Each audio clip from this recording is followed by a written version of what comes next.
Dacă ar trebui să te pregătești pentru o petrecere, chiar acum, cum ar arăta rutina ta? Hai să-ți arăt cum mă pregătesc eu pentru evenimentele festive în doar 5 minute. Primul și cel mai important pas este rutina de îngrijire a tenului. Iar pentru asta folosesc gelul de curățare de la Garnier, care conține minim 96% ingrediente de origine naturală, aloe vera și acid hialuronic. Trecem și la pasul meu preferat, și anume curățarea părului. Iar drept ajutor am gama Elseve Total Repair 5 de la L'Oréal. Conține 8% extract de keratină concentrată, ceea ce face ca părul meu să fie intens hidratat și protejat împotriva factorilor externi, rezultatul fiind un păr neted și suplu.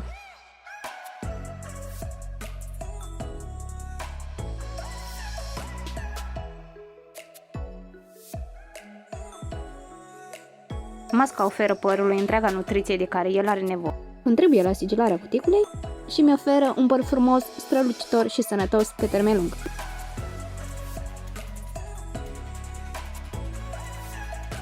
Ne întoarcem la îngrijirea tenului, unde mai sunt multe lucruri de făcut. Încep prin aplicarea serului Revitalift pe ten și decolteu, care conține 2 molecule de acid hialuronic pur, a cărui teste clinice au dovedit că reduce imperfecțiunile cu până la 47% în doar 6 săptămâni. El contribuie la menținerea pe la nivelul tenului, netezește și restabilește elasticitatea pielii. Pentru menținerea hidratării și protejarea pielii pe termen lung, voi aplica și crema hidratantă cu acid hialuronic de la Mixa, care are o textură fină de gel ce se absorbe rapid în piele.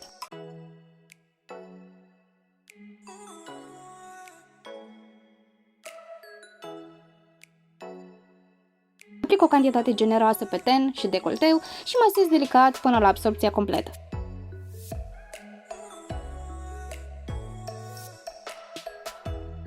Trecem și la laptele de corp, tot de la Mixa, care are o textură la fel de fină și plăcută cu absorbție rapidă.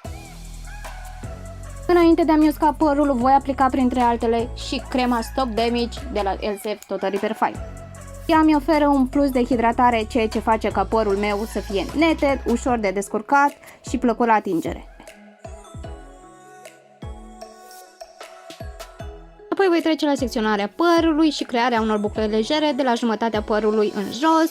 Nu uitați, dacă și voi folosiți aparate de stilizare, să utilizați anticipat și o protecție termică.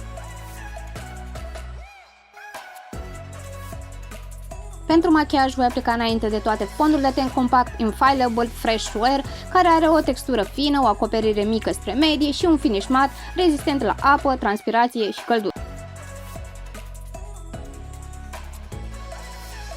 Apoi îmi voi stiliza puțin și sprâncenele.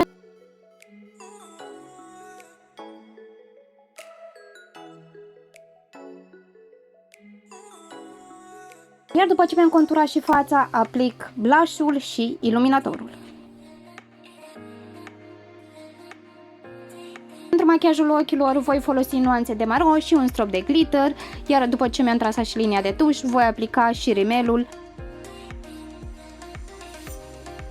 Folosesc mascara Lash Sensational de la Maybelline, care are o perie curbată și extrem de interesantă. Aplicatorul separă perfect genele, asigurând o aplicare precisă, oferă volum de durată și nu încarcă genele.